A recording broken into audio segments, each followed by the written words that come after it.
ಸತ್ಯ ನ್ಯೂಸ್ಗೆ ಸ್ವಾಗತ. ನಾನು ಸ್ಪಂದನ. ನೋಡೋಣ ಬನ್ನಿ ಇವತ್ತಿನ ಪ್ರಮುಖ ಸುದ್ದಿಗಳನ್ನ. ನೇಜ್ ಎಂಎಲ್ ನಾಶಿಪುಡಿ ಸರ್ಕಾರಿ ಪ್ರೌಢಶಾಲೆಯಲ್ಲಿ ನಡೆದ ಗುರುವಂದನಾ ಕಾರ್ಯಕ್ರಮ. ಭಾರತೀಯ ಸಂಸ್ಕೃತಿಯಲ್ಲಿ ಗುರು ಶಿಷ್ಯರ ಸಂಬಂಧ ಅನನ್ಯ. ಬಿಇಒ ರೇವತಿ ಮಠದ್ ಹೇಳಿಕೆ. ಸಿದ್ದರಾಮಯ್ಯನ್ಗೆ ತಲೆ ಸರಿಯಿಲ್ಲ, ಅವರು ಒಬ್ಬ ವಕೀಲ ಅಂತ ಹೇಳಿಕೊಳ್ಳಲು ನಾಚಿಕೆ ಆಗಬೇಕು. ಕಾಗವಾಡ ತಾಲೂಕಿನ ಕವಲಗುಡ್ಡದಲ್ಲಿ ಸಚಿವ ಕೆಎಸ್ ಈಶ್ವರಪ್ಪ ಹೇಳಿಕೆ. ಅಡುಗೆ ಅನಿಲ ದರದಲ್ಲಿ ಮತ್ತೆ ಏರಿಕೆ, ಕಂಗಾಲಾದ ಗ್ರಾಹಕರು. ಮತ್ತೆ 25 ರೂಪಾಯಿ ಏರಿಕೆಯಾದ ಎಲ್ಪಿಜಿ ಸಿಲಿಂಡರ್. ನೇಜ್ ಎಂಎಲ್ ನಾಶಿಪುಡಿ ಸರ್ಕಾರಿ ಪ್ರೌಢಶಾಲೆಯಲ್ಲಿ ನಡೆದ ಗುರುವಂದನಾ ಕಾರ್ಯಕ್ರಮದಲ್ಲಿ ಭಾರತೀಯ ಸಂಸ್ಕೃತಿಯಲ್ಲಿ ಗುರು ಶಿಷ್ಯರ ಸಂಬಂಧ ಅನನ್ಯ ಎಂದು ನಿಂಪಾನಿ ಕ್ಷೇತ್ರ ಶಿಕ್ಷಣಾಧಿಕಾರಿ ಶ್ರೀಮತಿ ರೇವತಿ ಮಠದ್ ತಿಳಿಸಿದರು. ಭಾರತೀಯ ಸಂಸ್ಕೃತಿಯಲ್ಲಿ ಗುರು ಶಿಷ್ಯರ ಸಂಬಂಧಕ್ಕೆ ಒಂದು ವಿಶೇಷವಾದ ಪ್ರಾಧಾನ್ಯತೆ ಇದೆ. ಇಡೀ ಜಗತ್ತಿಗೆ ಉತ್ತಮ ಸಂಸ್ಕಾರ, ವೈವಿಧ್ಯತೆ, ಐಕ್ಯತೆಯನ್ನು ತಿಳಿಸುವ ಈ ಸಂಸ್ಕೃತಿಯನ್ನ ಕರ್ನಾಟಕ ಇನ್ನೂ ಮುಂದುವರಿಸಿಕೊಂಡು ಬಂದಿದೆ. ಗುರು ಸ್ಮರಣೆ ಪ್ರತಿಯೊಬ್ಬ ವಿದ್ಯಾರ್ಥಿಯ ಕರ್ತವ್ಯವೆಂದು ನಿಪ್ಪಾನಿ ಕ್ಷೇತ್ರ ಶಿಕ್ಷಣಾಧಿಕಾರಿ ಶ್ರೀಮತಿ ರೇವತಿ ಮಠದ್ ತಿಳಿಸಿದ್ರು. ಜವಾಬ್ದಾರಿ ಜೊತೆಗೆ ಹೆಚ್ಚುವರಿ ಜವಾಬ್ದಾರಿ ಅವ್ರಿಗೆ ಬಿದ್ದಿರ್ತದೆ. ಅಂಥದ್ರೊಳಗೆ ಅದನ್ನೆಲ್ಲ ಒಂದು ಬದಿಗಿಟ್ಟು ಇಲ್ಲಿ ಬಂದಿದ್ದಕ್ಕೆ ಈ ಒಂದು ಪ್ರೌಢಶಾಲೆ ಮುಖ್ಯೋಪಾಧ್ಯಾಯರು, ವಿದ್ಯಾರ್ಥಿಗಳಿಗೆ ಎಲ್ಲರಿಗೂ ಕೂಡ ಇಲ್ಲಿ ಈ ವಿದ್ಯಾರ್ಥಿಗಳನ್ನ ಯಾಕೆ ಕರೆದಿವಿ ಅಂತಂದ್ರೆ, ಈಗೇನು ಗುರುವಂದನಾ ಕಾರ್ಯಕ್ರಮ ಮಾಡತ್ತಾರ, ಮುಂದೊಂದು ದಿವಸ ನೀವು ಕೂಡ ಇಂಥ ಕಾರ್ಯಕ್ರಮ ಇದಕ್ಕಿಂತನೂ ವಿನೂತನವಾಗಿ ನೀವೆಲ್ಲ ಮಾಡಬೇಕು ಅನ್ನುವಂಥ ಇಚ್ಛೆಯಿಂದ ನಿಮ್ಮೆಲ್ಲರನ್ನೆಲ್ಲ ಕರೆಸಿದ್ವಿ. ಆ ಒಂದು ನಮ್ಮ ಆಶಯವನ್ನ ನೀವು ವ್ಯಕ್ತಪಡಿಸ್ತೀರಿ ಅಂತ ಮುಂದೊಂದು ದಿನ ಅನುಷ್ಠಾನಗೊಳಿಸ್ತೀರಿ ಅಂತ ನಾನು ನಂಬಿದ್ದೇನೆ. ಇವತ್ತು ಹಳೆಯ ವಿದ್ಯಾರ್ಥಿಗಳು, ಗುರುಗಳು ಅಂತಂದ್ರೆ ಬಹುಶಃ ನಮ್ಮ ಭಾರತೀಯ ಸಂಸ್ಕೃತಿಯಲ್ಲಿ ಈ ಗುರು ಶಿಷ್ಯರ ಸಂಬಂಧಕ್ಕೆ ವಿಶೇಷವಾದಂತಹ ಒಂದು ಪ್ರಾಧಾನ್ಯತೆ. ಭಾರತ ದೇಶನೇ ಅದೇ ನಿಜಕ್ಕೂ ಇಡೀ ಜಗತ್ತಿಗೆ ಪಾಠವನ್ನ ಕಲಿಸ್ತಕ್ಕಂತಹ ಒಂದು ವ್ಯಕ್ತಿತ್ವ ಹೊಂದಿರ್ತಕ್ಕಂಥದ್ದು, ಸಂಸ್ಕಾರ ಹೊಂದಿದ್ದು, ಇಲ್ಲಿ ಇರ್ತಕ್ಕಂಥ ಒಂದು ಸಂಸ್ಕೃತಿ, ವೈವಿಧ್ಯಮಯವಾದಂತಹ ಸಂಸ್ಕೃತಿ, ಇದು ನಮ್ಮ ಭಾರತ ದೇಶದ ಒಂದು ಸಂಸ್ಕೃತಿ. ಆ ಒಂದು ಸಂಸ್ಕೃತಿಯನ್ನ ನಮ್ಮ ಕರ್ನಾಟಕದಲ್ಲಿ ನಮ್ಮ ಒಂದು ಇಂತಹ ನೇಜ್ ಪ್ರೌಢಶಾಲೆಯಲ್ಲಿ ಮುಂದುವರಿಸಿಕೊಂಡು ಈ ಪರಂಪರೆಯನ್ನು ಬೆಳೆಸ್ಕೊಂಡು ಬಂದಿದ್ದೀರಲ್ಲ, ನಿಜಕ್ಕೂ ಇದು ನಮ್ಮ ಇವತ್ತಿನ ವಿದ್ಯಾರ್ಥಿಗಳಿಗೆ ಮಾದರಿ ಅಂತ ಹೇಳಿ ನಾನು ಹೇಳಿಕೆ. ಚಿಕ್ಕೋಡಿ ತಾಲೂಕಿನ ನೇಜ್ ಗ್ರಾಮದ ಎಂಎಲ್ ನಾಶಿಪುಡಿ ಸರ್ಕಾರಿ ಪ್ರೌಢಶಾಲೆಯಲ್ಲಿ ಏರ್ಪಡಿಸಿದ್ದ ಗುರುವಂದನೆ ಕಾರ್ಯಕ್ರಮದಲ್ಲಿ ಮಾತನಾಡುತ್ತಿದ್ರು. ಯಾಕೆಂತಂದ್ರೆ ನಮ್ಮ ಹಳೆಯ ವಿದ್ಯಾರ್ಥಿಗಳು ಊರೊಳಗ ಸಾಕಷ್ಟು ನೀವು ಲೀಡರ್ ಅದರಿ, ಬೇರೆ ಬೇರೆ ರಂಗದಲ್ಲಿ ಒಂದು ನಿಮ್ದೇ ಆದಂತ ಒಂದು ಛಾಪನ್ ಮೂಡಿಸ್ಕೊಂಡಿದ್ದೀರಿ. ಆದ್ರೂ ಕೂಡ ಅವುಗಳ ಮಧ್ಯದಲ್ಲಿ ಗುರು ಸ್ಮರಣೆಯನ್ನ ಮಾಡ್ತಕ್ಕಂಥ ಒಂದು ಕಾರ್ಯಕ್ರಮ ನಿಜಕ್ಕೂ ಇದು ಅವಿಸ್ಮರಣೀಯ. ಆಗಲೇ ಹೇಳಿದ್ರು, ಗುರುವಿನ ಗುಲಾಮನಾಗುವ ತನಕ ದೊರೆಯದನ್ನ ಮುಕುತಿ ಅಂತ ಹೇಳ್ತೀವಿ. ಗುರು ಶಿಷ್ಯರು ಅಂತಂದಾಗ ನನಗ ಸಂತ ಶಿಷ್ಣಾಚಾರ್ಯ ಮತ್ತು ಗುರು ಗೋವಿಂದ ಭಟ್ರ ಒಂದು ಸನ್ನಿವೇಶ ನೆನಪತ್ತಿದೆ. ಗುರು ಗೋವಿಂದ ಭಟ್ರು ಎಂಥ ಅದ್ವಿತೀಯ ಒಬ್ಬ ಗುರು. ಅವ್ರಿಗೆ ಶಿಷ್ಯ ಎಂತವ್ರು ಅಂತಂದ್ರ ಅನೇಕ ಶಿಷ್ಯವೃಂದ ಇತ್ತು. ಆದ್ರೂ ಕೂಡ ಶರೀಫರು ಬಹಳಷ್ಟು ಅವ್ರಿಗೆ ಆತ್ಮೀಯರು. ಒಂದ್ಸರಿ ಏನಾಗಿತ್ತಂದ್ರ ನದಿ ಸ್ನಾನಕ್ಕೆ ಹೋಗ್ತಿದ್ರಂತವ್ರು. ಹೋದಾಗ ಅಲ್ಲಿ ಒಂದು ಅಡ್ಡ ದಾರಿ ಹಿಡಿದು ಹೋಗ್ತಿದ್ರು. ಹೋಗುವಾಗ ಒಂದು ಬೇಲಿ ಹಾಕಿದ್ರು. ಬೇಲಿ ದಾಟುವಾಗ ಇನ್ನೆಲ್ಲ ಸುತ್ತ ಹಾಸಿ ಬರ್ಲಿಕ್ಕೆ ಲೇಟ್ ಆಗ್ತೈತಿ, ನನ್ನ ಪಾದರಾಕ್ಷೆ ಕೊಡ್ತಾನಪ್ಪ, ಈ ಚಪ್ಪಲಿಗಳನ್ನ ಹಾಕೊಂಡು ದಾಟ್ರಿ ಅಂತ. ಉಳಿದೆಲ್ಲ ಶಿಷ್ಯ ಹೇಳಿರೋದು, ಗುರುಗಳ ಚಪ್ಪಲಿ ನಾವ್ ಹೆಂಗ್ ಹಾಕೋದ್ರಿ, ಅದೇನಾಗೋದಿಲ್ಲ, ನಾವು ಸುತ್ತ ಹಾಸಿ ಬರ್ತೀವಿ. ಸರಿಪ್ಪ ಆಯ್ತು ಗುರುಗಳೇ ನೀವು ಹೇಳ್ದಂಗ ಅಂತ ಹೇಳಿ ಅವ್ರ ಪಾದರಾಕ್ಷೆ ಹಾಕೊಂಡು ದಾಟಿದ್ರು. ಅವಾಗ ಎಲ್ಲರೂ ಹೇಳಾಕ್ತಾರ, ಸರಿ. ಬರೋಬ್ಬರಿ 25 ವರ್ಷಗಳ ಹಳೆಯ ಶಾಲೆಯ ಶಿಕ್ಷಕರು ಕಲಿಸಿದ ಪಾಠ, ಕೊಟ್ಟ ಶಿಕ್ಷೆ, ವಿದ್ಯಾರ್ಥಿಗಳೊಂದಿಗೆ ಮೋಜು ಮಸ್ತಿ, ಹಿತ ನುಡಿಗಳನ್ನ, ಕಷ್ಟ ಸುಖ ಹಂಚಿಕೊಂಡು ಕಲಿತ ವಿದ್ಯೆ, ಹೀಗೆ ಹಲವು ನೆನಪು ಹಾಕುವ ಘಟನೆಗಳನ್ನ ನೆನಪಿಗೆ ತಂದುಕೊಂಡು ಒಂದೇ ವೇದಿಕೆಯಲ್ಲಿ ಹಂಚಿಕೊಂಡ ಸಮಾರಂಭ ಚಿಕ್ಕೋಡಿ ತಾಲೂಕಿನ ನೇಜ್ದಲ್ಲಿ ನಡೆಯಿತು.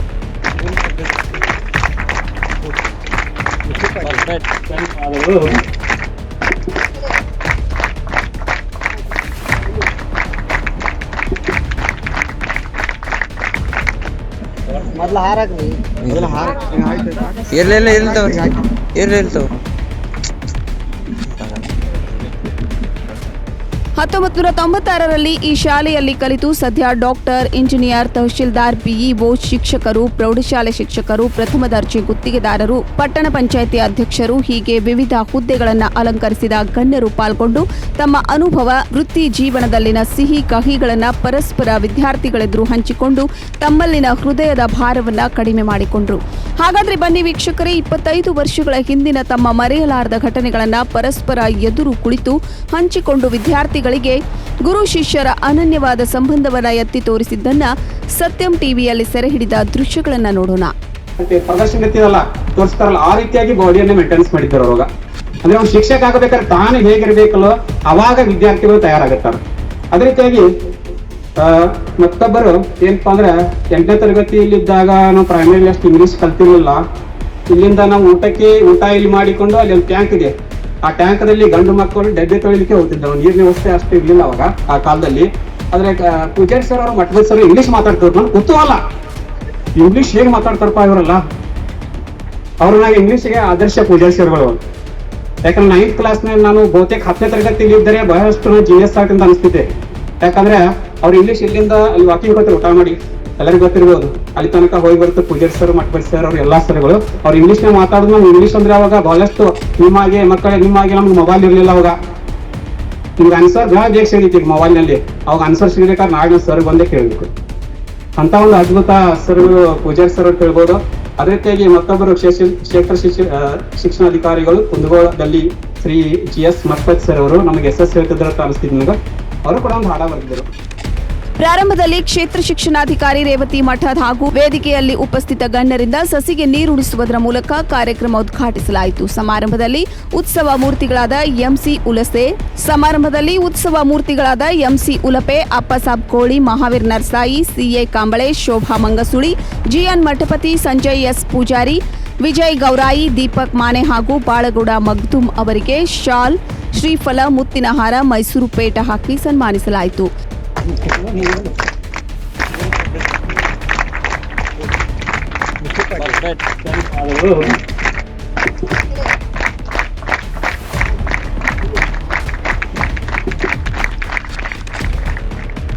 ಸಮಾರಂಭದಲ್ಲಿ ವೇದಿಕೆಯಲ್ಲಿದ್ದ ಸನ್ಮಾನಿತರು ತಮ್ಮ ಶಾಲೆಯ ಜೀವನದ ನೆನಪುಗಳನ್ನು ಮೆಲುಕು ಹಾಕಿದ್ರು.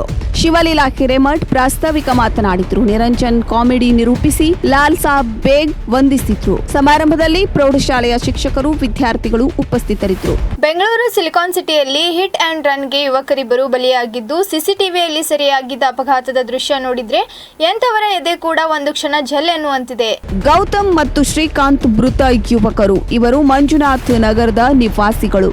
ಸ್ವಿಗ್ಗಿ ಡೆಲಿವರಿ ಬಾಯ್ಗಳಾಗಿ ಕೆಲಸ ಮಾಡುತ್ತಿದ್ರು. ನಗರದ ಜಾಲಹಳ್ಳಿ ವಿಲೇಜ್ ರಸ್ತೆಯಲ್ಲಿ ಭೀಕರ ಅಪಘಾತ ಸಂಭವಿಸಿದೆ. ನಿನ್ನೆ ತಡರಾತ್ರಿ ಜಾಲಹಳ್ಳಿ ವಿಲೇಜ್ ರಸ್ತೆಯ ಅಪಾರ್ಟ್ಮೆಂಟ್ನಲ್ಲಿ ಊಟ ಡೆಲಿವರಿ ಕೊಡಲು ಹೋಗಿದ್ರು. ಡೆಲಿವರಿ ಕೊಟ್ಟು ವಾಪಸ್ ಬೈಕ್ ಮೇಲೆ ಬಂದು ಕುಳಿತಿದ್ದರು. ಅಲ್ಲಿಂದ ಹೊರಟ ಕೆಲವೇ ಸೆಕೆಂಡ್ಗಳಲ್ಲಿ ಹಿಂಬದಿಯಿಂದ ವೇಗವಾಗಿ ಬಂದ ಕಾರು ನೋಡುತ್ತಿದ್ದಂತೆ ಬೈಕ್ಗೆ ಡಿಕ್ಕಿ ಹೊಡೆದು ಪರಾರಿಯಾಗಿದೆ. ಕಾರು ಡಿಕ್ಕಿ ಹೊಡೆದ ರಭಸಕ್ಕೆ ಮೇಲಕ್ಕೆ ಹಾರಿಬಿದ್ದ ಯುವಕರಿಬ್ಬರ ಪ್ರಾಣವೂ ಸಹ ಹಾರಿ ಹೋಗಿದೆ. ಅಪಘಾತದ ದೃಶ್ಯ ಸಿಸಿಟಿವಿಯಲ್ಲಿ ಸೆರೆಯಾಗಿದ್ದು ನೋಡುಗರ ಎದೆ ಝಲ್ ಎನಿಸುವಂತಿದೆ. ಘಟನೆ ಸಂಬಂಧ ಯಶವಂತಪುರ ಸಂಚಾರಿ ಪೊಲೀಸ್ ಠಾಣೆಯಲ್ಲಿ ಪ್ರಕರಣ ದಾಖಲಾಗಿದೆ. ಬೀದರ್ ಜಿಲ್ಲೆಯ ಬಸವ ಕಲ್ಯಾಣ ಕ್ಷೇತ್ರದ ಉಪಚುನಾವಣೆಗಾಗಿ ಬಿಜೆಪಿ ತಯಾರಿ ಜೋರಾಗಿದೆ. ಕಾಂಗ್ರೆಸ್ ಶಾಸಕರಾಗಿದ್ದ ಬಿ ನಾರಾಯಣ ರಾವ್ ಅವರ ನಿಧನದಿಂದಾಗಿ ಉಪಚುನಾವಣೆ ಎದುರಾಗಿದೆ. ಬೆಂಗಳೂರಿನಲ್ಲಿ ಬಸವ ಕಲ್ಯಾಣ ವಿಧಾನಸಭಾ ಕ್ಷೇತ್ರದ ಉಪಚುನಾವಣೆಗೆ ಟಿಕೆಟ್ ಬಯಸಿರುವ ಆಕಾಂಕ್ಷಿಗಳ ಸಭೆಯನ್ನು ನಡೆಸಲಾಯಿತು. ಸಭೆಯಲ್ಲಿ ಉಪಮುಖ್ಯಮಂತ್ರಿ ಲಕ್ಷ್ಮಣ್ ಸವದಿ, ಪ್ರಭು ಚೌಹಾಣ್, ವಿ ಸೋಮಣ್ಣ, ಬೀದರ್ ಸಂಸದ ಭಗವಂತ ಖೂಬಾ ಮುಂತಾದವರು ಪಾಲ್ಗೊಂಡಿದ್ದರು. ಬಿಜೆಪಿಯಿಂದ ಟಿಕೆಟ್ ಪಡೆಯಲು 18ಕ್ಕೂ ಹೆಚ್ಚು ಆಕಾಂಕ್ಷಿಗಳಿದ್ದಾರೆ. ಎಲ್ಲರೂ ಸಭೆಯಲ್ಲಿ ಪಾಲ್ಗೊಂಡು ಚುನಾವಣಾ ಉಸ್ತುವಾರಿಗಳ ಮುಂದೆ ತಮ್ಮ ಅಭಿಪ್ರಾಯವನ್ನು ವ್ಯಕ್ತಪಡಿಸಿದ್ರು. ಚುನಾವಣಾ ಆಯೋಗ ಇನ್ನೂ ಕೂಡ ಉಪಚುನಾವಣೆ ವೇಳಾಪಟ್ಟಿಯನ್ನು ಪ್ರಕಟಿಸಿಲ್ಲ.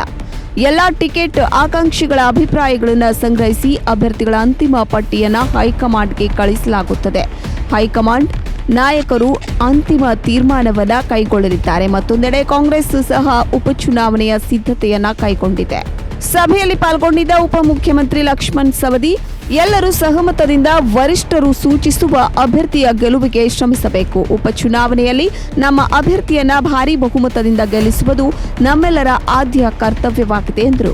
ಬಸವ ಕಲ್ಯಾಣ ಕ್ಷೇತ್ರದಲ್ಲಿ ಉಪಚುನಾವಣೆ ಪ್ರಚಾರ ಹೇಗೆ ನಡೆಸಬೇಕೆಂದು ನಾಯಕರು ತಮ್ಮ ಅಭಿಪ್ರಾಯಗಳನ್ನು ಹಂಚಿಕೊಂಡರು. ಕೇಂದ್ರ ಮತ್ತು ರಾಜ್ಯ ಬಿಜೆಪಿ ಸರ್ಕಾರದ ಸಾಧನೆಗಳನ್ನು ಮನೆ ಮನೆಗೆ ತಲುಪಿಸುವ ಕಾರ್ಯವಾಗಬೇಕೆಂದು ಸಭೆಯಲ್ಲಿ ಚರ್ಚೆ ನಡೆಸಲಾಯಿತು. 2018ರಲ್ಲಿ ಬೀದರ್ ಜಿಲ್ಲೆಯ ಬಸವ ಕಲ್ಯಾಣದಲ್ಲಿ ಕಾಂಗ್ರೆಸ್ ಜಯಗಳಿಸಿತ್ತು. ಪಕ್ಷದ ಅಭ್ಯರ್ಥಿಯಾಗಿದ್ದ ಬಿ ನಾರಾಯಣ ರಾವ್ 61,425 ಮತ ಪಡೆದು ಜಯಗಳಿಸಿದ್ದರು. ಬಿಜೆಪಿಯ ಅಭ್ಯರ್ಥಿಯಾಗಿದ್ದ ಮಲ್ಲಿಕಾರ್ಜುನ್ 44,153, ಜೆಡಿಎಸ್ನ ಪಿಜಿಆರ್ ಸಿಂಧಿಯಾ 31,414 ಮತ ಪಡೆದಿದ್ದರು. ನಾರಾಯಣ ರಾವ್ ನಿಧನದಿಂದ ಉಪಚುನಾವಣೆ ಎದುರಾಗಿದೆ. ಬಸವ ಕಲ್ಯಾಣ ಉಪಚುನಾವಣೆಗೆ ಕಾಂಗ್ರೆಸ್ ಸಹ ತಯಾರಿ ಮಾಡಿಕೊಂಡಿದೆ. ಕೆಪಿಸಿಸಿ ಅಧ್ಯಕ್ಷ ಡಿಕೆ ಶಿವಕುಮಾರ್ ಕೆಲವು ದಿನಗಳ ಹಿಂದೆ ಬಸವ ಕಲ್ಯಾಣಕ್ಕೆ ಭೇಟಿ ನೀಡಿದ್ರು. ಬಿ ನಾರಾಯಣ ರಾವ್ ಸಮಾಧಿಗೆ ನಮನ ಸಲ್ಲಿಸಿದ್ರು. ಪಕ್ಷದ ಕಾರ್ಯಕರ್ತರ ಜೊತೆ ಸಭೆ ನಡೆಸಿದ್ದರು. ಉಪಚುನಾವಣೆ ದಿನಾಂಕ ಇನ್ನೂ ಘೋಷಣೆಯಾಗಬೇಕಿದೆ. ಸ್ಮಾರ್ಟ್ಫೋನ್ ಬಳಸುತ್ತಿರುವವರು ಇತ್ತ ಕಡೆ ಸ್ವಲ್ಪ ಗಮನ ಹರಿಸಿ. ಫೆಬ್ರವರಿ 24ರ ನಂತರ ನಿಮ್ಮ ಮೊಬೈಲ್ನಲ್ಲಿ ಗೂಗಲ್ ಒಡೆತನದ ಪ್ಲೇ ಮ್ಯೂಸಿಕ್ ಸೇವೆ ಸಂಪೂರ್ಣವಾಗಿ ಬಂದ್ ಆಗಲಿದೆ. ಸ್ಮಾರ್ಟ್ ಫೋನ್ ಬಳಸುತ್ತಿರುವವರು ಇಲ್ಲೊಮ್ಮೆ ಗಮನಿಸಿ. ನಾಳೆಯಿಂದ ನಿಮ್ಮ ಮೊಬೈಲ್ನಲ್ಲಿ ಗೂಗಲ್ ಒಡೆತನದ ಪ್ಲೇ ಮ್ಯೂಸಿಕ್ ಸೇವೆ ಸಂಪೂರ್ಣವಾಗಿ ಬಂದ್ ಆಗಲಿದೆ. ಗೂಗಲ್ ತನ್ನ ಜನಪ್ರಿಯ ಮ್ಯೂಸಿಕ್ ಸ್ಟ್ರೀಮಿಂಗ್ ಸೇವೆಯ ಪ್ಲೇ ಮ್ಯೂಸಿಕ್ ನ ಫೆಬ್ರವರಿ 24, 2021ರಂದು ಡಿಲೀಟ್ ಮಾಡಲಾಗುತ್ತದೆ ಎಂದು ಹೇಳಿಕೊಂಡಿದೆ. ಹೆಚ್ಚಿನ ಆಂಡ್ರಾಯ್ಡ್ ಫೋನ್ ಬಳಕೆದಾರರಿಗೆ ಈ ಬಗ್ಗೆ ಗೂಗಲ್ ಇತ್ತೀಚೆಗಷ್ಟೇ ಇಮೇಲ್ ಕಳುಹಿಸಿದೆ. ನಿಮ್ಮ ಗೂಗಲ್ ಪ್ಲೇ ಮ್ಯೂಸಿಕ್ ಆಪ್ನಲ್ಲಿರುವ ಹಾಡುಗಳ ಎಲ್ಲಾ ಫೈಲ್ಗಳನ್ನು ತಕ್ಷಣವೇ ವರ್ಗಾಯಿಸಿಕೊಳ್ಳಿ. ಫೆಬ್ರವರಿ 24ರ ಬಳಿಕ ಅವುಗಳು ನಿಮಗೆ ಸಿಗಲಾರವು ಎಂದು ಹೇಳಿದೆ. ಗೂಗಲ್ ತನ್ನ ಮ್ಯೂಸಿಕ್ ಸ್ಟ್ರೀಮಿಂಗ್ ವೇದಿಕೆಯನ್ನ ಡಿಸೆಂಬರ್ 2020ರಲ್ಲಿಯೇ ಅಧಿಕೃತವಾಗಿ ಬಂದ್ ಮಾಡಿದೆ. ಆದರೆ ಗೂಗಲ್ ಪ್ಲೇ ಮ್ಯೂಸಿಕ್ನಿಂದ ತಮ್ಮ ಮಾಹಿತಿಯನ್ನ ಡೌನ್ಲೋಡ್ ಮಾಡಲು, ವರ್ಗಾಯಿಸಲು ಅಥವಾ ಡಿಲೀಟ್ ಮಾಡಲು ಫೆಬ್ರವರಿ 24ರವರೆಗೆ ಸಮಯ ನೀಡಿತ್ತು. ಅದರ ಬಳಿಕ ಎಲ್ಲವನ್ನೂ ಶಾಶ್ವತವಾಗಿ ಅಳಿಸಲಾಗುತ್ತದೆ. ಅದಲ್ಲದೆ ಫೆಬ್ರವರಿ 24ರ ಮೊದಲು ತನ್ನ ಯೂಟ್ಯೂಬ್ ಮ್ಯೂಸಿಕ್ಗೆ ವರ್ಗಾಯಿಸುವಂತೆ ಗೂಗಲ್ ಬಳಕೆದಾರರಿಗೆ ತಿಳಿಸಿತ್ತು. ಗೂಗಲ್ ಪ್ಲೇ ಮ್ಯೂಸಿಕ್ ಆಪ್ ಹೆಚ್ಚಿನ ಆಂಡ್ರಾಯ್ಡ್ ಫೋನ್ಗಳಲ್ಲಿ ಮೊದಲೇ ಡಿಫಾಲ್ಟ್ ಆಗಿ ಸೇರಿಕೊಂಡಿರುತ್ತವೆ. ಹಾಡು ಕೇಳುವುದಕ್ಕೆ, ಅಪರೂಪದ ಹಾಡುಗಳನ್ನೆಲ್ಲ ಸಂಗ್ರಹಿಸಿಡುವುದಕ್ಕೆ ಈ ಆಪ್ ಬಳಸಲಾಗುತ್ತದೆ. ಆದರೆ ಈಗ ಫೆಬ್ರವರಿ 24ರಂದು ಮಾಹಿತಿಯನ್ನ ಅಳಿಸಲಾಗುತ್ತದೆ ಎಂದು ಗೂಗಲ್ ತಿಳಿಸಿದೆ. ಇದರಲ್ಲಿರುವ ಫೈಲ್ಗಳನ್ನು ಯೂಟ್ಯೂಬ್ ಮ್ಯೂಸಿಕ್ಗೆ ವರ್ಗಾಯಿಸಿ ಎಂದು ಮನವಿ ಮಾಡಿಕೊಂಡಿದೆ. ಗೂಗಲ್ ಪ್ಲೇ ಮ್ಯೂಸಿಕ್ನಿಂದ ಡೇಟಾ ವರ್ಗಾವಣೆ ಹೇಗೆ? ಮೊದಲು ನೀವು iOS ಅಥವಾ Android YouTube music app download ಮಾಡಿ. ಬಳಿಕ ಪರದೆಯ ಮೇಲ್ಭಾಗದಲ್ಲಿರುವ ಟ್ರಾನ್ಸ್ಫರ್ ಬಟನ್ ಟ್ಯಾಪ್ ಮಾಡಿ. ಈಗ ನೀವು ಅಪ್ಲೋಡ್ ಮಾಡಿದ ಹಾಡುಗಳು, ಖರೀದಿಸಿದ ಸಂಗೀತ, ಸೇರಿಸಿದ ಹಾಡುಗಳು ಮತ್ತು ಆಲ್ಬಂಗಳು, ವೈಯಕ್ತಿಕ ಮತ್ತು ಸಬ್ಸ್ಕ್ರೈಬ್ ಆದ ಪ್ಲೇ ಲಿಸ್ಟ್ಗಳು, ನಿಮ್ಮ ಲೈಕ್ಸ್ ಮತ್ತು ಡಿಸ್ಲೈಕ್ಸ್ಗಳು, ನಿಮ್ಮ ವೈಯಕ್ತಿಕ ಅಭಿರುಚಿ, ಆದ್ಯತೆಗಳು ಸೇರಿ ಎಲ್ಲ ಮಾಹಿತಿ ಗೂಗಲ್ ಪ್ಲೇ ಮ್ಯೂಸಿಕ್ನಿಂದ ಯೂಟ್ಯೂಬ್ ಮ್ಯೂಸಿಕ್ಗೆ ವರ್ಗಾವಣೆಯಾಗಲು ಪ್ರಾರಂಭಿಸುತ್ತದೆ. ಡೇಟಾ ವರ್ಗಾವಣೆಗೆ ಕೆಲವು ಗಂಟೆಗಳು ಸಮಯವಾಗಬಹುದು. ಬಳಕೆದಾರರು ತಮ್ಮ ಮ್ಯೂಸಿಕ್ ಲೈಬ್ರರಿಯ ವರ್ಗಾವಣೆ ಪೂರ್ಣಗೊಂಡ ಬಳಿಕ ನೋಟಿಫಿಕೇಶನ್ ಮತ್ತು ಇಮೇಲ್ ಪಡೆಯುತ್ತಾರೆ. ಇನ್ನು ನೀವೆಲ್ಲಾದರೂ ಕಂಪ್ಯೂಟರ್ನಿಂದ ಮಾಡುವುದಿದ್ರೆ musicgoogle.com ತಾಣಕ್ಕೆ ಹೋಗಿ ನಿಮ್ಮ ಖಾತೆಯ ಮೂಲಕ ಲಾಗಿನ್ ಆಗಿ ಅದರಲ್ಲಿರುವ ಹಾಡುಗಳನ್ನು ಕಂಪ್ಯೂಟರ್ಗೆ ವರ್ಗಾಯಿಸಿಕೊಳ್ಳಬಹುದು. ಅಲ್ಲದೆ ಮ್ಯಾನೇಜ್ ಯುವರ್ ಮ್ಯೂಸಿಕ್ ಎಂಬುದನ್ನು ಆಯ್ಕೆ ಮಾಡಿದರೆ ಹಾಡುಗಳ ಲೈಬ್ರರಿಯಲ್ಲಿರುವ ಎಲ್ಲಾ ಹಾಡುಗಳನ್ನು ಡೌನ್ಲೋಡ್ ಮಾಡಿಕೊಳ್ಳಬಹುದು ಮತ್ತು ಎಲ್ಲಾ ಡೇಟಾ ಅಳಿಸುವ ಆಯ್ಕೆ ಕೂಡ ಅಲ್ಲಿ ಕಾಣಿಸುತ್ತದೆ. ಹಾಗಂತ ನಿಮ್ಮದೇ ಸಾಧನದಲ್ಲಿ ಸಂಗ್ರಹವಾಗಿರುವ ಹಾಡುಗಳೇನು ಅಳಿಸಿ ಹೋಗುವುದಿಲ್ಲ ಎಂಬುದನ್ನು ಗಮನಿಸಿ.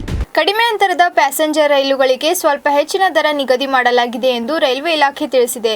ರೈಲ್ವೆ ಸಚಿವಾಲಯದ ಪ್ರಕಾರ ಒಟ್ಟು ರೈಲುಗಳ 3% ತಿಳಿಸಿದೆ. ರೈಲ್ವೆ ಸಚಿವಾಲಯದ ಪ್ರಕಾರ ಒಟ್ಟು ರೈಲುಗಳ 3% ಮಾತ್ರ ಪ್ರಯಾಣ ದರ ಏರಿಕೆ ಮಾಡಲಾಗಿದೆ ಅಂತ ಇದೇ ವೇಳೆ ತಿಳಿಸಲಾಗಿದೆ. ಪ್ರಯಾಣಿಕರು ಮತ್ತು ಇತರ ಕಡಿಮೆ ಅಂತರದ ರೈಲುಗಳಿಗೆ ಸ್ವಲ್ಪ ಹೆಚ್ಚಿನ ಪ್ರಯಾಣ ದರವನ್ನು ಪರಿಚಯಿಸಲಾಗಿದೆ ಎಂದು ರೈಲ್ವೆ ಇಲಾಖೆ ಮಾಹಿತಿ ನೀಡಲು ಬಯಸುತ್ತದೆ ಅಂತ ಹೇಳಿದೆ. ಈ ಪ್ರಯಾಣ ದರಗಳನ್ನು ಕಾಯ್ದಿರಿಸಿದ ಮೇಲ್ ಮತ್ತು ಎಕ್ಸ್ಪ್ರೆಸ್ ರೈಲುಗಳ ದರದಲ್ಲಿ ನಿಗದಿ ಮಾಡಲಾಗಿದೆ ಎಂದು ಸಚಿವಾಲಯ ತಿಳಿಸಿದೆ. ಕೋವಿಡ್ ಇನ್ನೂ ಹೆಚ್ಚುತ್ತಲೇ ಇದ್ದು ಕೆಲವು ರಾಜ್ಯಗಳಲ್ಲಿ ಪರಿಸ್ಥಿತಿ ಮತ್ತಷ್ಟು ಬಿಗಡಾಯಿಸಿದೆ ಎಂದು ಸಚಿವಾಲಯ ತಿಳಿಸಿದೆ. ಜನಸಂದಣಿಯನ್ನ ತಡೆಯಲು ಮತ್ತು ಕೋವಿಡ್ ಹರಡುವುದನ್ನು ತಡೆಯಲು ರೈಲ್ವೆ ಇಲಾಖೆಗಳು ಹೆಚ್ಚಿನ ಬೆಲೆಗಳನ್ನು ಹೆಚ್ಚಿಸುತ್ತಿವೆ ಅಂತ ಹೇಳಿದೆ. ಪ್ಯಾಸೆಂಜರ್ ರೈಲುಗಳ ಸಾಮಾನ್ಯ ಸೇವೆಗಳನ್ನು ಸಂಪೂರ್ಣವಾಗಿ ಮರುಸ್ಥಾಪಿಸಲಿದ್ದು ವಿವಿಧ ಅಂಶಗಳು ಮತ್ತು ಕಾರ್ಯಾಚರಣೆಯ ಸನ್ನಿವೇಶಗಳನ್ನು ಗಮನದಲ್ಲಿಟ್ಟುಕೊಂಡು ಪರಿಗಣಿಸಲಾಗುವುದು ಎಂದು ಸಚಿವಾಲಯ ತಿಳಿಸಿದೆ. ಪೂರ್ವ ಲಾಕ್ಡೌನ್ ಸಮಯಗಳಿಗೆ ಹೋಲಿಸಿದ್ದಲ್ಲಿ ಭಾರತೀಯ ರೈಲ್ವೆಯು ಸುಮಾರು 65% ಮೇಲ್ ಮತ್ತು ಎಕ್ಸ್ಪ್ರೆಸ್ ರೈಲುಗಳನ್ನು ಮತ್ತು 90% ಉಪನಗರ ಸೇವೆಗಳನ್ನು ಕಾರ್ಯನಿರ್ವಹಿಸಿದೆ. ಒಟ್ಟು 1250 ಮೇಲ್ ಮತ್ತು ಎಕ್ಸ್ಪ್ರೆಸ್ 5,350 ಉಪನಗರ ಸೇವೆಗಳು ಮತ್ತು 326ಕ್ಕೂ ಹೆಚ್ಚು ಪ್ಯಾಸೆಂಜರ್ ರೈಲುಗಳು ಪ್ರಸ್ತುತ ದೈನಂದಿನ ಸರಾಸರಿಯಲ್ಲಿ ಕಾರ್ಯನಿರ್ವಹಿಸುತ್ತಿವೆ. ಕೊರೋನಾ ವೈರಸ್ ಹರಡುವಿಕೆಯನ್ನು ತಡೆಯುವ ಸಲುವಾಗಿ 2020 ಮಾರ್ಚ್ 22ರಂದು ದೇಶಾದ್ಯಂತ ಬಂದ್ನಿಂದ ಭಾರತೀಯ ರೈಲ್ವೆ ನಿಯಮಿತ ರೈಲುಗಳನ್ನು ಓಡುವುದನ್ನು ಸ್ಥಗಿತಗೊಳಿಸಬೇಕಾಯಿತು. ಸುಪ್ರೀಂ ಕೋರ್ಟ್ ಜಜ್ಮೆಂಟ್ ಆಗಿದೆ. ರಾಮ ಮಂದಿರ ಮತ್ತು ಬಾಬರಿ ಮಸೀದಿಯ ವಿವಾದದ ತೀರ್ಪು ಇತ್ಯರ್ಥವಾಗಿದೆ. ಆದರೂ ಸಿದ್ದರಾಮಯ್ಯ ಅದು ವಿವಾದಿತ ಸ್ಥಳ ಎನ್ನುತ್ತಿದ್ದಾರೆ. ಸಿದ್ದರಾಮಯ್ಯನಿಗೆ ತಲೆ ಸರಿಯಿಲ್ಲ. ಅವರು ಒಬ್ಬ ವಕೀಲ ಅಂತ ಹೇಳಿಕೊಳ್ಳಲು ನಾಚಿಕೆ ಆಗಬೇಕು ಎಂದು ಕಾಗವಾಡ ತಾಲೂಕಿನ ಕವಲ್ಗುಡ್ ಗ್ರಾಮದಲ್ಲಿ ಸಚಿವ ಕೆಎಸ್ ಈಶ್ವರಪ್ಪ ಹೇಳಿಕೆ ನೀಡಿದ್ದಾರೆ. ಸಿದ್ದರಾಮಯ್ಯನಿಗೆ ತಲೆ ಸರಿಗಿಲ್ಲ. ಅವರು ಒಬ್ಬ ವಕೀಲ ಅಂತ ಹೇಳಿಕೊಳ್ಳಲು ನಾಚಿಕೆ ಆಗಬೇಕು. ಸುಪ್ರೀಂ ಕೋರ್ಟ್ ಜಡ್ಜ್ಮೆಂಟ್ ಆಗಿದೆ. ರಾಮ ಮಂದಿರ ಮತ್ತು ಬಾಬರಿ ಮಸೀದಿಯ ವಿವಾದ ತೀರ್ಪು ಇತ್ಯರ್ಥವಾಗಿದೆ. ಆದರೂ ಕೂಡ ಸಿದ್ದರಾಮಯ್ಯ ಅದು ವಿವಾದಿತ ಸ್ಥಳ ಎನ್ನುತ್ತಿದ್ದಾರೆ. ಅವರು ವಕೀಲರು ಅಂತ ಹೇಳಿಕೊಳ್ಳಲು ನಾಚಿಕೆ ಆಗಬೇಕು. ಅವರಿಗೂ ನಮಗೂ ತಿಕ್ಕಾಟವಿದೆ. ಅವರು ಕಾಂಗ್ರೆಸ್, ನಾನು ಬಿಜೆಪಿ ಎಂದು ಬೆಳಗಾವಿ ಜಿಲ್ಲೆಯ ಕಾಗವಾಡ ತಾಲೂಕಿನ ಕವಲಗುಡ್ಡ ಗ್ರಾಮದಲ್ಲಿ ಸಚಿವ ಕೆಎಸ್ ಈಶ್ವರಪ್ಪ ಹೇಳಿಕೆ ನೀಡಿದ್ದಾರೆ. ಪರ್ವ ಆರಂಭ ಆಗಿತ್ತು ಸರ್. ಎಲ್ಲರೂ ಮೀಸಲಾತಿ ಕೇಳ್ತಾರೆ. ಅಂಬೇಡ್ಕರ್ ಅಪೇಕ್ಷೆ ತಗಂತೆ ಎಲ್ಲಾ ಹಿಂದುಳಿದ ಸಮಾಜದವರು, ದಲಿತ ಸಮಾಜದವರು ತಮಗೆ ನ್ಯಾಯ ಬೇಕು, ಧ್ವನಿ ಎತ್ತಬೇಕು ಅಂತ ಅವತ್ತೇ ಅಂಬೇಡ್ಕರ್ ಹೇಳಿದ್ರು. ಇವತ್ತೆಲ್ಲ ಬಡವರು ಜಾಗೃತಿ ಆಗಿದ್ದಾರೆ. ಪೂಜ್ಯ ಜಗದ್ಗುರು ನೇತೃತ್ವದಲ್ಲಿ ಹೊರಟಿದ್ದಾರೆ. ಯಾರಿಗೆ ಅರ್ಹತೆ ಇದೆಯೋ ಅವ್ರಿಗೆ ಮೀಸಲಾತಿ ಸಿಗುತ್ತೆ. ಮಠಾಧೀಶರು ಕೂಡ ಮೀಸಲಾತಿಗಾಗಿ ಹೋರಾಟ ಮಾಡ್ತಾರೆ. ಮಠಾಧಿಪತಿಗಳು ಇರೋದೇನೆ ಬಡವರಿಗೆ ಹೆಸರನ್ನೇ. ಅವ್ರಿಗೆ ಮಠಾಧಿಪತಿ ಹೊರಗಡೆ ಇರಲ್ಲ. ಮಠಾಧಿಪತಿಗಳು ಯಾರಿಗೆ ಅರ್ಹತೆ ಇದೆ, ಅರ್ಹತೆ ಇರುತ್ತೆ ಎಲ್ಲಾ ಬಡವರಿಗೂ ಕೂಡ ಮೀಸಲಾತಿ ಸಿಗಬೇಕು ಅಂತ ಜಗತ್ತಿನಲ್ಲಿ ಹೊರಟಿರಲ್ಲ. ತುಂಬಾ ಸಂತೋಷ. ಸರ್ಕಾರ ಅವ್ರಿಗೆ ಕೇಳ್ರಿ, ಅವರೇ ಕೇಳಪ್ಪ. ನನಗೂ ಅವ್ರ ತಿಕ್ಕಟ ಇದೆ. ಅವ್ರಿಗೆ ಕಾಂಗ್ರೆಸ್, ಬಿಜೆಪಿ ತಿಕ್ಕಟ ಇದೆ. ಸರ್ಕಾರದ ಪರವಾಗಿ ಸರ್ಕಾರದ ಸಚಿವರು, ಶಾಸಕರು ಕೂಡ ಹೋರಾಟ ಮಾಡ್ತಾರೆ. 50 ವರ್ಷದಿಂದ ಹೋರಾಟ ಮಾಡ್ಕೊಂಡು ಬಂದಿದ್ದಾರೆ. ಸಚಿವರು ಎಲ್ಲರೂ ಮಾಡ್ಕೊಂಡೇ ಬಂದಿರಿ, ಇಲ್ಲ ಅಂತಲ್ಲ. ರಾಜ್ಯ ಸರ್ಕಾರ, ಕೇಂದ್ರ ಸರ್ಕಾರಕ್ಕೆ ಈ ಹೋರಾಟ ಸಮಿತಿ ಮಧ್ಯೆ ಕೊಂಡೇ ಕೆಲಸ ಮಾಡ್ತಾರೆ. ಸಿದ್ದರಾಮಯ್ಯನವರಿಗೆ ತಲೆ ಸರಿ ಇಲ್ಲ ಅನ್ನೋದಕ್ಕೆ ಅದೇ ಕಾರಣ. ಸುಪ್ರೀಂ ಕೋರ್ಟ್ ತುಂಬಾ ಸ್ಪಷ್ಟವಾಗಿ ಹೇಳಿದೆ. ಹೇಳಪ್ಪ, ನೀನ್ ಹೇಳಿದ್ ನನ್ಗಾರ ಬಿಡು, ಹೇಳಿ ಸರಿ ಇದೆ. ಒಬ್ಬ ವಕೀಲ ಅಂತ ಹೇಳ್ಕೊಳಕ್ಕೆ ಅವ್ರಿಗೆ ನಾಚಿಕೆ ಆಗ್ಬೇಕು. ಸುಪ್ರೀಂ ಕೋರ್ಟ್ ಕೊಟ್ಟರಂತ ಜಡ್ಜ್ಮೆಂಟ್ ವಿರುದ್ಧವಾಗಿ ಅದನ್ನು ವಿವಾದಿತ ಸ್ಥಳ ರಾಮ ಮಂದಿರದ್ದು ಅಂತ ಹೇಳ್ತಿದಾರಲ್ಲ, ಅವ್ರಿಗೆ ನಿಜಕ್ಕೂ ಕೂಡ ಇಡೀ ರಾಜ್ಯದ ಜನ ಅವ್ರಿಗೆ ಚೀತು ಅಂತ ಮುಗಿತಾ ಇದ್ದಾರೆ. ಯಾಕೆಂತಂದ್ರೆ ರಾಜಕಾರಣಕ್ಕೆ ರಾಮ ಮಂದಿರವನ್ನ, ಅಯೋಧ್ಯೆ ರಾಮ ಮಂದಿರವನ್ನು ಬೆಳೆಸ್ಕೊತಿದಾರಲ್ಲ, ಇದು ತುಂಬಾ ಅನ್ಯಾಯ ಇದೆ. ಜೊತೆಗೆ ಹೇಳ್ತಿದ್ದಾರೆ ಅದಕ್ಕೆ ಹಣ ಕೊಡಲ್ಲ ಅಂತ. ಕೊಡಬೇಡ ಬಿಡು, ಲೆಕ್ಕ ಕೊಡು ಅಂತ ಕೇಳ್ತಾರೆ. ನೋಡೋಣ ಏನೇನಾಗತ್ತೆ ಅಂತ. ರಾಜ್ಯದ ಜನ, ದೇಶದ ಜನ ಈ ಕಾಂಗ್ರೆಸ್ ಅನ್ನು ತಿರಸ್ಕಾರ ಮಾಡಿಬಿಟ್ರು. ರಾಮನ ಬಗ್ಗೆ ಅಪಮಾನ ಮಾಡಿದ್ದಾರೆ ಅಂತ. ಇನ್ನು ರಾಮ ಮಂದಿರದ ಬಗ್ಗೆ ಮಾತಾಡ್ತಿದ್ದಾರೆ. ಮಾತಾಡ್ಲಿ, ಇನ್ನೆಷ್ಟು ತನಕ ಮಾತಾಡ್ತಾರೆ ನೋಡ್ಕೊಂಡು ಅವ್ರು ತೊಂದರೆ ಅವ್ರು ಅನುಭವಿಸ್ತಾರೆ. ಸರ್, ಈ ಒಂಬತ್ತು ರದ್ದು ಮಾಡ್ತಾ ಇದೆ ತಮ್ಮ ಸರ್ಕಾರ.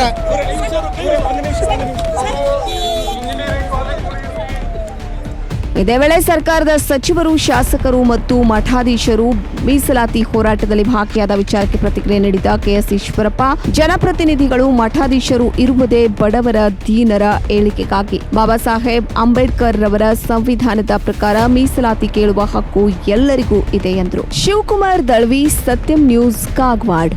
ಅಡುಗೆ ಅನಿಲ ದರದಲ್ಲಿ ಮತ್ತೆ ಏರಿಕೆ ಆಗಿದ್ದು 25 ರೂಪಾಯಿ ಹೆಚ್ಚಳವಾಗಿದೆ. ಈ ಮೂಲಕ 14.2 ಕೆಜಿ ಸಿಲಿಂಡರ್ ಬೆಲೆ 794 ರೂಪಾಯಿ ಆಗಿದೆ.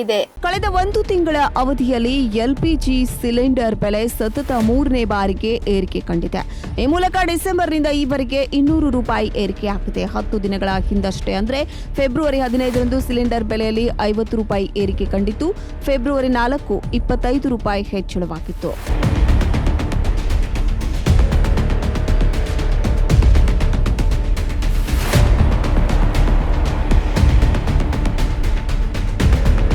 ಆಸ್ಟ್ರೇಲಿಯಾದ ಕಾಡೊಂದರಲ್ಲಿ ಕಂಡ ವಯಸ್ಸಾದ ಕುರಿಯೊಂದನ್ನು ರಕ್ಷಿಸಲಾಗಿದ್ದು, ಅದರ ಮೈ ಮೇಲೆ ಬೆಳೆದಿದ್ದ 35 ಕೆಜಿಯಷ್ಟು ಉಣ್ಣಿಯನ್ನು ತೆಗೆದು ಅದರ ದೇಹ ಭಾರವನ್ನು ಇಳಿಸಲಾಗಿದೆ. ವಿಕ್ಟೋರಿಯಾದ ಲ್ಯಾನ್ಸ್ಫೀಲ್ಡ್ನ ಎಡ್ಗರ್ ಮಿಷನ್ ಫಾರಂ ತಾಣದ ಸಿಬ್ಬಂದಿ ಈ ಕುರಿಯನ್ನ ರಕ್ಷಿಸಿದ್ದಾರೆ. ಅಲ್ಲಿರುವ ಇತರ ಕುರಿಗಳೊಂದಿಗೆ ಬರಾಕ್ ನಿವೃತ್ತ ಜೀವನ ನಡೆಸುತ್ತಿದೆ. ಕರುವಿಗಿರುವ ಕಾಲಿನ ಸಂಖ್ಯೆ ನೋಡಿ ನೆಟ್ಟಿಗರು ಶಾಕ್. ಬರಾಕ್ ಹೆಸರಿನ ಈ ಕುರಿಯನ್ನ ಹಿಂದೆ ಯಾರೋ ಸಾಕುತ್ತಿದ್ದು, ಅದರ ಕಿವಿಯ ಮೇಲೆ ಟ್ಯಾಗ್ ಇದೆ. ಕಾಡಿನಲ್ಲಿ ಬಂಡೆಗಳ ಮೇಲೆ ಓಡಾಡುತ್ತಾ ಕಾಲ ಕಳೆದು ಕುರಿಯ ಕಾಲುಗಳು ಬಲಿಷ್ಠವಾಗಿವೆ. ಕಣ್ಣಿನ ಸುತ್ತ ಉಣ್ಣೆ ಬೆಳೆದ ಕಾರಣ ಕುರಿಗೆ ಸರಿಯಾಗಿ ನೋಡಲು ಸಾಧ್ಯವಾಗುತ್ತಿರಲಿಲ್ಲ.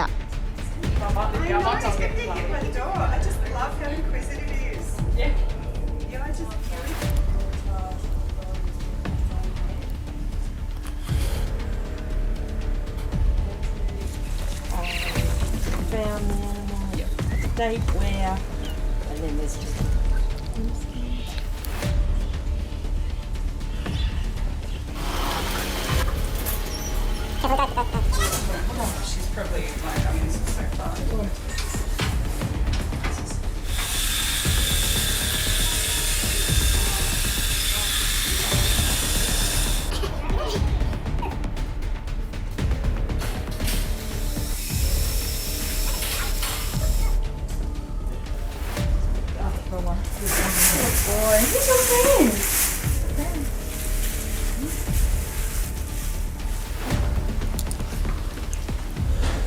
ಈ ಕುರಿಯನ್ನ ಆಸ್ಟ್ರೇಲಿಯಾದ ಕಾಡೊಂದರಲ್ಲಿ ರಕ್ಷಿಸಲಾಗಿತ್ತು. ಅದರ ಮೈ ಮೇಲೆ ಬೆಳೆದಿದ್ದ 35 ಕೆಜಿಯಷ್ಟು ಉಣ್ಣೆಯನ್ನು ತೆಗೆದು ಅದರ ದೇಹದ ಭಾರವನ್ನ ಇಳಿಸಲಾಗಿದೆ.